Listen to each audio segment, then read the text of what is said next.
اللہ الرحمن الرحیم۔ محترم سامعین و ناظرین، آج جس ہستی کا ہم ذکر کرنا چاہتے ہیں سید الصالحین، سبط سید المرسلین، نواسۂ رسول، جگر گوشۂ بطول، حضرت امام اعلیٰ سیدنا امام حسن مجتبی رضی اللہ تعالی عنہ آپ کی ذات والا صفات ہے۔ آپ 15 رمضان المبارک 3 ہجری کو مدینہ منورہ کے اندر پیدا ہوئے۔ نبی کریم صلی اللہ علیہ وسلم آپ نے آپ کو گھٹی دی۔ نبی کریم صلی اللہ علیہ وسلم نے ہی آپ کا نام منتخب فرمایا، بلکہ روایات میں موجود ہے کہ نبی کریم صلی اللہ علیہ وسلم نے فرمایا کہ حضرت جبرائیل امین نے آ کر مجھے یہ بتایا کہ اللہ تبارک و تعالیٰ نے فرمایا ہے کہ ان کا یہ نام رکھا جائے۔ یوں وحی الہی کے ذریعے آپ کا نام حسن منتخب کیا گیا۔ پھر 7ویں روز نبی کریم صلی اللہ علیہ وسلم آپ تشریف لائے تو آپ کا سر مبارک اس سے بال اتارے گئے، آپ کا عقیقہ کیا گیا، اور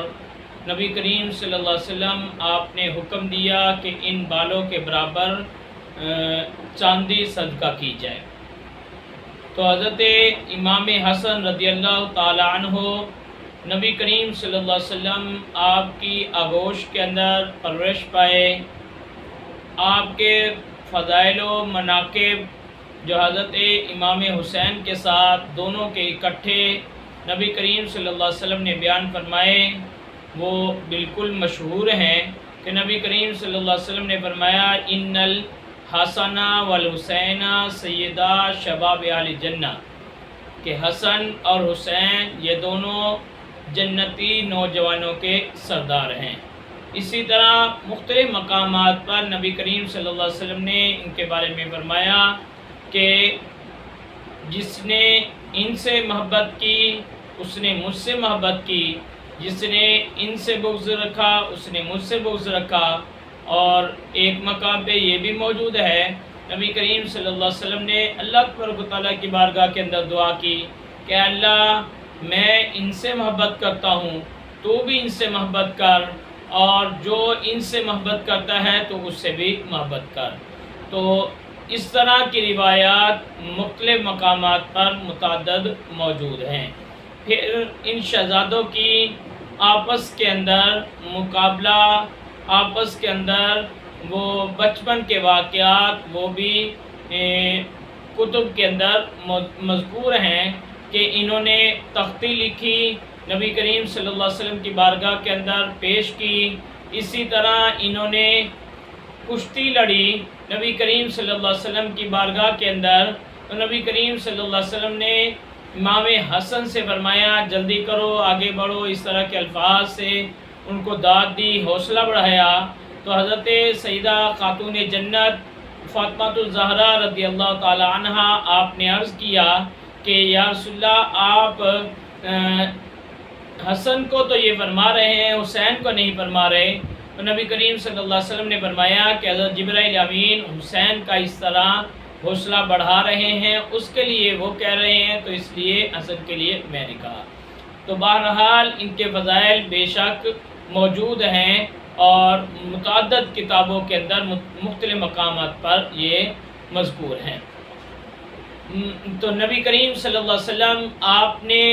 ان کے بارے میں یہ بھی فرمایا، جب نبی کریم صلی اللہ علیہ وسلم آپ مرض الوفات کے اندر تھے، حضرت سیدہ جو ہیں دونوں شہزادوں کو لے کر نبی کریم صلی اللہ علیہ وسلم کی بارگاہ کے اندر حاضر ہوتی ہیں اور عرض کرتی ہیں کہ یا رسول اللہ آپ اپنے شہزادوں کے لیے ان کے لیے کچھ وراثت عطا فرمائیں، یعنی فیضان عطا فرمائیں۔ تو نبی کریم صلی اللہ علیہ وسلم نے فرمایا حسن اس کے لیے میری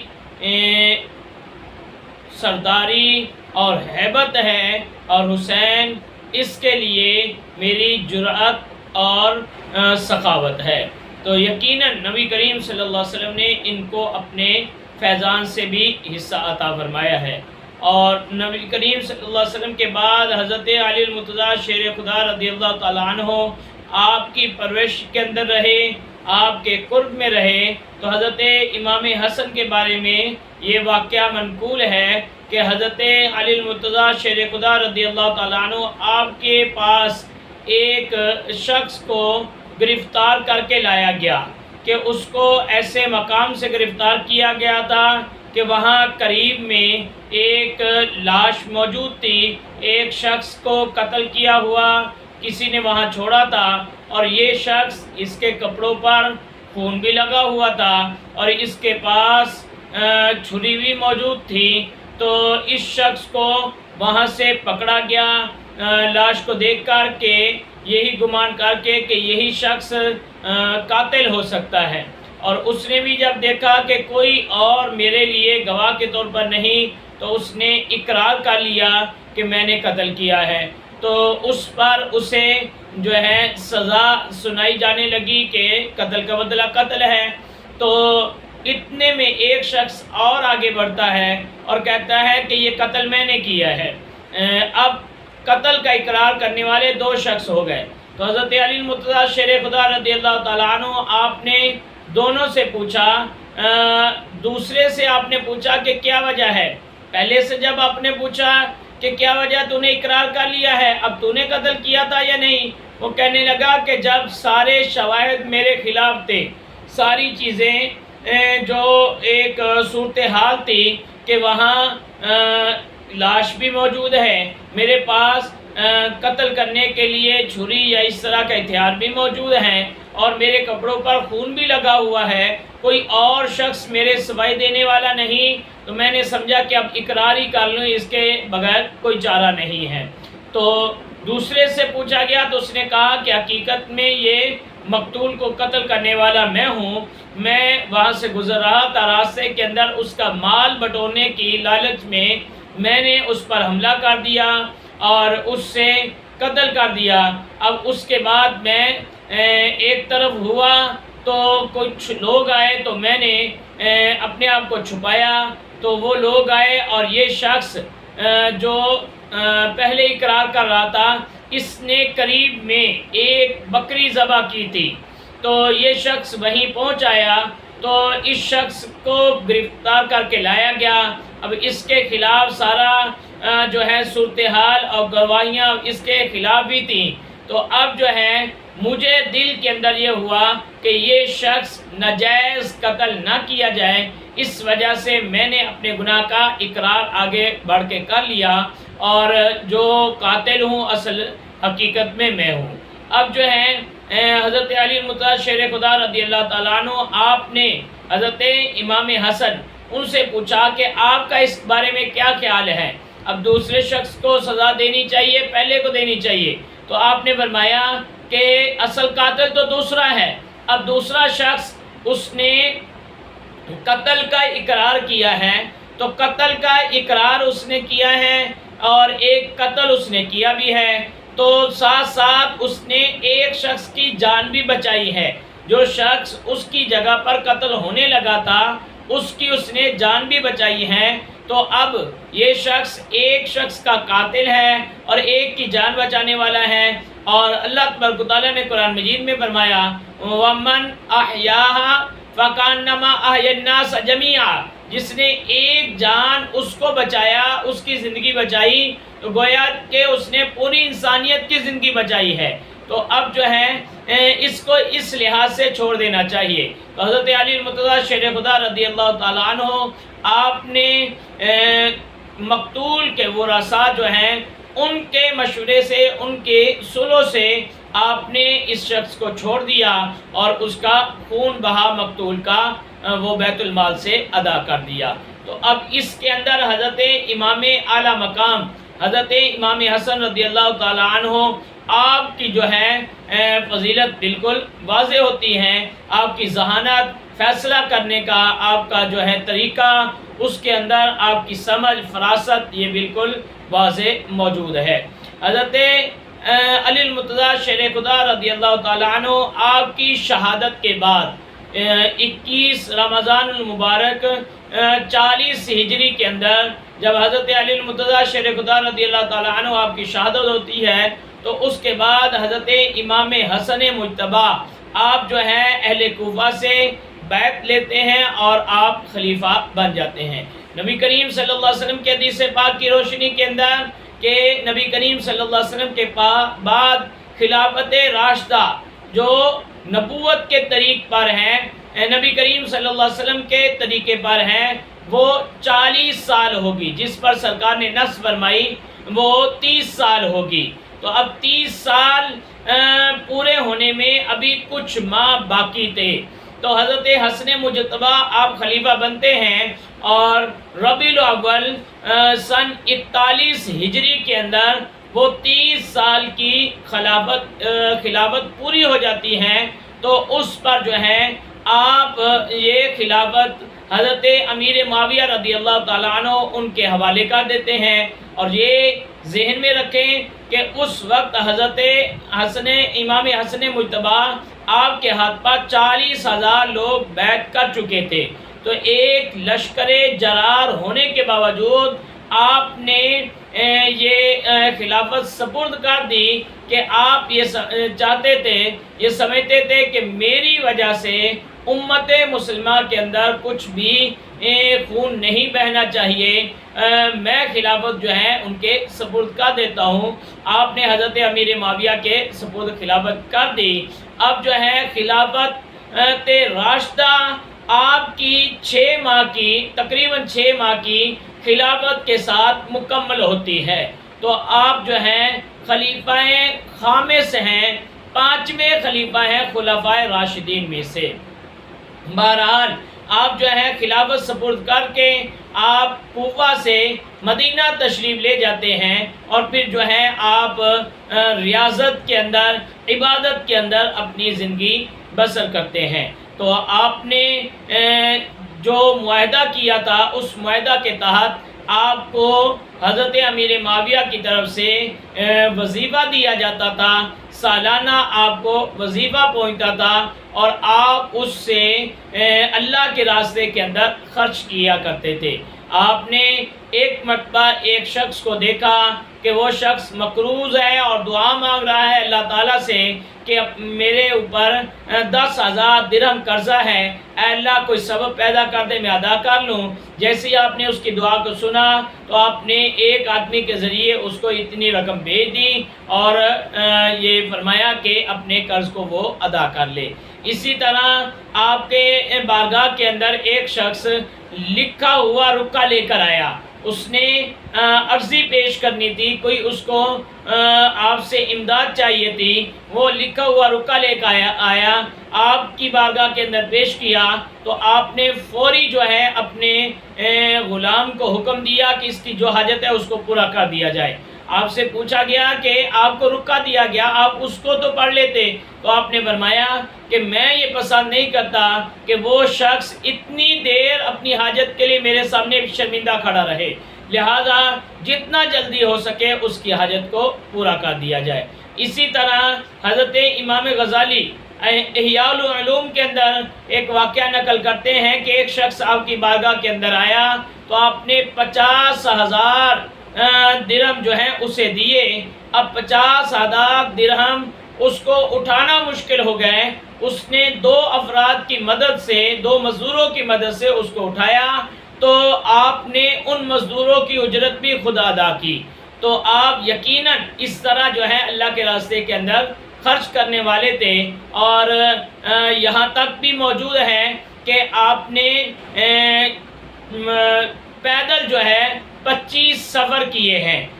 25 حج کے سفر جو ہیں آپ نے پیدل کیے ہیں۔ تو یہ بھی آپ کی خصوصیت تھی کہ آپ سفر حج پر پیدل جایا کرتے تھے تو راستے کے اندر آپ کو حاجیوں کے قافلے ملتے، آپ کو دیکھ کر وہ اپنی سواریوں سے اتر جاتے، لیکن آپ جو ہے انہیں جو ہے اصرار کر کے ان کی سواریوں پر سوار کرواتے کہ آپ فرمایا کرتے تھے کہ میری تو عادت ہے پیدل چلنے کی، لیکن تمہیں اس کے اندر دشواری ہوگی، تم اپنی سواریوں پر جاؤ۔ اور آپ نے ایک مرتبہ راستے کے اندر کسی ایک بڑھیا کے پاس جو ہے آپ نے ضیافت کی، وہاں آپ نے کھانا کھایا، تو اس کو بھی بعد میں آپ نے ہزاروں جو ہے دینار درہم عطا کیے۔ تو بہرحال یہ آپ کی سخاوت اور ریاضت اس کا معاملہ تھا۔ ایک واقعہ آپ کے بارے میں یہ بھی آتا ہے کہ آپ جو ہے آپ کا غلام آپ کی بارگاہ کے اندر کچھ کھانا لے کر آیا، برتن کے اندر کھانا تھا، تو وہ اس سے کچھ کھانا آپ کے اوپر گر گیا۔ آپ نے جب اس کی طرف دیکھا تو فوراً اس نے یہ آیت پڑھی کہ وَالْكَاظِمِينَ الْغَيْظَ وَالْكَاظِمِينَ الْغَيْظَ، کہ وہ اللہ کے بندے جو ہیں وہ غصے کو پی جاتے ہیں۔ تو آپ نے فرمایا کہ میں نے اپنے غصے کو پی لیا۔ تو پھر جو ہے وَالْعَافِينَ عَنِ النَّاسِ، اس نے اگلا حصہ پڑھا کہ وہ لوگوں کو معاف کر دیتے ہیں۔ آپ نے فرمایا کہ میں نے تجھے معاف کر دیا۔ تو پھر جو ہے اس نے اگلا حصہ پڑھا وَاللَّهُ يُحِبُّ الْمُحْسِنِينَ، کہ اللہ تبارک و تعالیٰ نیکی کرنے والوں کو، احسان کرنے والوں کو پسند فرماتا ہے۔ تو آپ نے فرمایا کہ میں نے تمہیں آزاد کر دیا، پر نیکی کی، احسان کیا۔ تو اب جو ہے آپ قرآن مجید پر اس طرح عمل کرنے والے تھے۔ تو بہرحال آپ کے بارے میں یہ بھی موجود ہے کہ ایک مرتبہ آپ کو یہ جو وظیفہ ملتا تھا اس وظیفہ کے اندر کچھ تاخیر ہو گئی، آپ کے تنگ دستی کے حالات چل رہے تھے۔ آپ نے یہ سوچا کہ آپ جو ہے مکتوب لکھیں حضرت امیر معاویہ کو کہ وظیفہ کے ملنے میں تاخیر ہو گئی۔ پھر آپ نے کچھ سوچ کر اس کو جو ہے ترک کر دیا، نہیں لکھا۔ رات کو اپنے نانا جان کی زیارت کرتے ہیں، نبی کریم صلی اللہ علیہ وسلم کی زیارت ہوئی، نبی کریم صلی اللہ علیہ وسلم سے ملاقات ہوئی۔ آپ نے فرمایا کہ کیا ماجرا ہے؟ تو بتایا کہ اس طرح حالات چل رہے ہیں۔ تو پھر سرکار نے پوچھا کہ لکھنے کا تم نے جو ہے ارادہ کیا تھا، پھر کیوں ترک کر دیا؟ تو بتایا کہ اللہ تبارک و تعالیٰ پر توکل کرنے کا ارادہ کیا۔ تو نبی کریم صلی اللہ علیہ وسلم آپ نے ایک دعا آپ کو سکھائی کہ یہ دعا پڑھ لیں تو آپ کا کام حل ہو جائے گا۔ تو آپ نے وہ دعا پڑھی جو ہے، اس کے بعد آپ فرماتے ہیں کہ ایک ہفتے کے اندر اندر ہی میرا کام ہو گیا، اور حضرت امیر معاویہ جو ہیں انہوں نے 1,00,000 درہم کیا بلکہ 1.5 لاکھ درہم جو ہے وہ بھیجے۔ اور آپ نے ساتھ یہ بھی فرمایا کہ تاخیر ہو گئی تھی، اس وجہ سے 50,000 جو ہے زائد بھیج رہا ہوں۔ تو آپ سے انہوں نے معذرت بھی کی۔ تو یہاں پر علماء نے لکھا یہ دعا وظیفہ کریمہ کے اندر اعلیٰ حضرت نے بھی لکھی ہے کہ علماء فرماتے ہیں کہ جس شخص پر قرضہ ہو، تنگ دستی ہو، وہ یہ دعا جو ہے ہر نماز کے بعد اول آخر 3 مرتبہ درود شریف اور 7 مرتبہ یہ دعا پڑھ لیا کرے تو اس کے مسائل انشاءاللہ حل ہو جائیں گے۔ تو بہرحال حضرت امام حسن مجتبیٰ رضی اللہ تعالیٰ عنہ آپ جو ہے بڑی خصوصیات کے حامل ہیں۔ آپ کے بارے میں یہ بھی موجود ہے کہ ایک مرتبہ نبی کریم صلی اللہ علیہ وسلم نے آپ کو اپنے پہلو کے ساتھ میں بٹھایا، اپنے ساتھ اپنے برابر پر ممبر پر بٹھایا۔ کبھی جو ہے نبی کریم صلی اللہ علیہ وسلم مجمع کی طرف، صحابہ کی طرف دیکھتے ہیں، کبھی اپنے اس شہزادے کی طرف دیکھتے ہیں، بار بار جو ہے دیکھ رہے ہیں۔ پھر نبی کریم صلی اللہ علیہ وسلم نے فرمایا میرا یہ بیٹا سید ہے، یہ سردار ہے، یہ جو ہے اللہ تبارک و تعالیٰ ان قریب اس کے ذریعے سے مسلمانوں کی 2 عظیم جماعتوں کے اندر صلح کروائے گا۔ وہ صلح وہی تھی جو حضرت امیر معاویہ رضی اللہ تعالیٰ عنہ آپ کے ساتھ آپ نے صلح کی تو یہ صلح دراصل نبی کریم صلی اللہ علیہ وسلم آپ کی پیشن گوئی کے نتیجہ میں کی گئی تھی۔ نبی کریم صلی اللہ علیہ وسلم کی اس حدیث کے نتیجہ کے اندر ہی آپ نے صلح کروائی تھی۔ لیکن یار لوگ جو ہیں اسی وجہ سے وہ جو ہیں آپ سے معاذ اللہ نفرت کرتے ہیں، اور جو ہے آپ دیکھیں کہ انہوں نے ان کے دو گروہ ہیں، ایک زیدیہ فرقہ کہلاتا ہے جو حضرت امام حسن مجتبیٰ کے بیٹے زید بن حسن ان کے ساتھ منسوب ہے، اور دوسرا امامیہ فرقہ کہلاتا ہے، اثنا عشرہ بھی اسے کہا جاتا ہے۔ اثنا عشری جو ہے وہ 12 امام والے، اور انہوں نے 12 امام کے اندر حضرت امام حسن مجتبیٰ آپ کی آل سے کسی کا نام بھی اس کے اندر درج نہیں کیا، جس سے یہ واضح ہوتا ہے کہ یہ جو لسٹ 12 اماموں کی بنائی گئی یہ ان لوگوں نے خود سے بنائی ہے۔ ہمارا اہل سنت کا اس بارے میں واضح عقیدہ ہے کہ یہ 12 افراد یقیناً متقی پرہیزگار تھے، یقیناً اللہ کے ولی تھے، وقت کے کتب تھے، لیکن جو ہے صرف 12 کے اندر ائمہ اطہار جو ہیں ان کو بند کر دینا یہ درست نہیں۔ ہم تو اہل بیت اطہار کے ہر فرد کو اپنا امام سمجھتے ہیں، اور حضرت امام حسن مجتبیٰ رضی اللہ تعالیٰ عنہ آپ کی آل کے اندر بھی امامت کے اہل جو ہیں آپ کی نسل کے اندر بھی موجود ہیں۔ اور جو ہے قصہ کربلا کے اندر آپ کے 4 شہزادے جو ہیں وہاں کربلا کے اندر شہید ہوتے ہیں، ان کا نام ابو بکر بن حسن، عمر بن حسن، عبداللہ بن حسن اور قاسم بن حسن، یہ 4 جو ہیں صاحبزادے آپ کے وہاں شہید ہوتے ہیں، اور حضرت حسن مثنیٰ حضرت امام حسن مجتبیٰ کے صاحبزادے ہیں، یہ بھی کربلا کے اندر موجود تھے، اور زخمی حالت کے اندر ان کی والدہ کے چچا کے بیٹوں نے کسی طریقے سے وہاں سے ان کو نکالا اور انہیں مدینہ کے اندر لے گئے، وہاں جو ہے ان کا علاج ہوا، یہ ٹھیک ہوئے، اور اس کے بعد حضرت امام حسن جو ہے آپ کی آل حضرت امام حسن مثنیٰ جو ہے ان سے چلتی ہے، اور یہی حسن مثنیٰ ہے کہ ان سے بہت سارے بزرگان دین مشہور موجود ہیں، کہ عبداللہ شاہ غازی جو ہیں یہ کراچی والے، یہ جو ہیں بالکل ان کے پڑپوتے یا اس سے 1-2 آگے زید جو ہیں درجات اس کے اندر یہ موجود ہیں۔ اور اسی طرح حضرت داتا علی بن عثمان حجویری آپ بھی حضرت امام حسن کی آل سے ہیں، حضرت غوث پاک رضی اللہ تعالیٰ عنہ آپ بھی حضرت امام حسن کی آل سے ہیں، اور یہاں تک کہ نبی کریم صلی اللہ علیہ وسلم نے جو امام مہدی کے لیے آپ نے فرمایا تو امام مہدی بھی حضرت امام حسن کی آل سے ہی آئیں گے۔ تو یہ آپ کی جو ہے وہ اس کے اندر مقام اور آپ کی نسل کا جو ہے بالکل واضح ہوتا ہے کہ امام مہدی جن کی نسل کے اندر آئیں گے تو ان کی نسل سے 12 اماموں کے اندر کسی کو شامل نہیں کیا گیا، جس سے واضح ہوا کہ یہ 12 اماموں کی لسٹ جو ہے یہ اللہ تبارک و تعالیٰ کی طرف سے منسوخ نہیں ہے، یہ انسانوں نے خود سے بنائی ہے، جس کی مرضی جو نام اس کے اندر درج کیا، جبکہ ہمارے نزدیک ائمہ اطہار کے سارے جو ہیں افراد وہ ہمارے نزدیک امام کا درجہ رکھتے ہیں، ہمارے لیے پیشوا ہیں، ہمارے سر کا تاج ہیں، ہم ہر ایک کو احترام، عزت اور محبت کی نگاہ کے ساتھ دیکھتے ہیں۔ حضرت امام اعلیٰ مقام حضرت امام حسن مجتبیٰ رضی اللہ تعالیٰ عنہ آپ کا وصال 5 ربیع الاول شریف کو ہوا، اور اس کے کچھ دن پہلے آپ نے خواب کے اندر دیکھا کہ آپ کے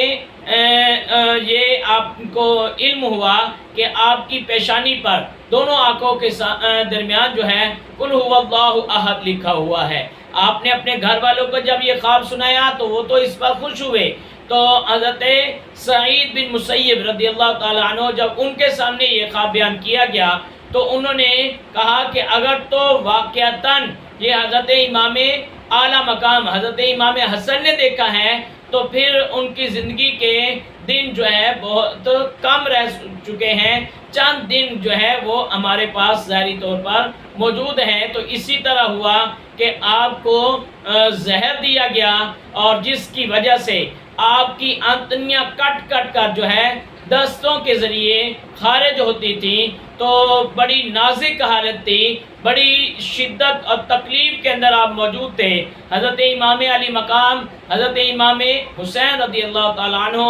آپ کی بارگاہ کے اندر حاضر ہوتے ہیں بڑے جو ہے بھائی کے پاس، اور عرض گزار ہوتے ہیں کہ آپ مجھے بتائیں کہ یہ کس نے کیا، کس نے آپ کو زہر دیا ہے؟ تو آپ نے بڑا خوبصورت جواب دیا۔ آپ نے فرمایا کہ جو شخص میرے ذہن کے اندر ہے، جس نے یہ زہر دیا، جو میں سمجھتا ہوں اگر وہی ہے تو اللہ تبارک و تعالیٰ بہتر اس سے انتقام لینے والا ہے،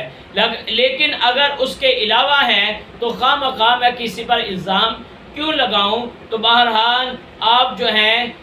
40 روز کی مشقت والی جو ہے یہ مرض کی زندگی آپ گزار کے آپ اللہ کی بارگاہ کے اندر حاضر ہو جاتے ہیں۔ اب جو ہے 5 ربیع الاول کو آپ کی شہادت ہوئی۔ اب اس میں جو ہمارا موقف ہے وہ یہی ہے جو حضرت امام اعلیٰ مقام کا تھا۔ امام اعلیٰ مقام حضرت سیدنا امام حسن مجتبیٰ، آپ نے قاتل کا نام ظاہر نہیں کیا، لیکن آج یار لوگ جو ہیں آپ کی بیوی جو ہیں حضرت جعدہ بنت اشعث، ان پر جو ہے الزام لگاتے ہیں کہ انہوں نے زہر دیا، جب امام پاک نے آپ نے کسی کا نام نہیں لیا تو میں اور تم کیا ہوتے ہیں کہ ہم جو ہے کسی کا نام لے کر اس پر الزام لگائیں؟ تو یہ ہرگز درست نہیں ہے، اس سے پرہیز کرنا چاہیے۔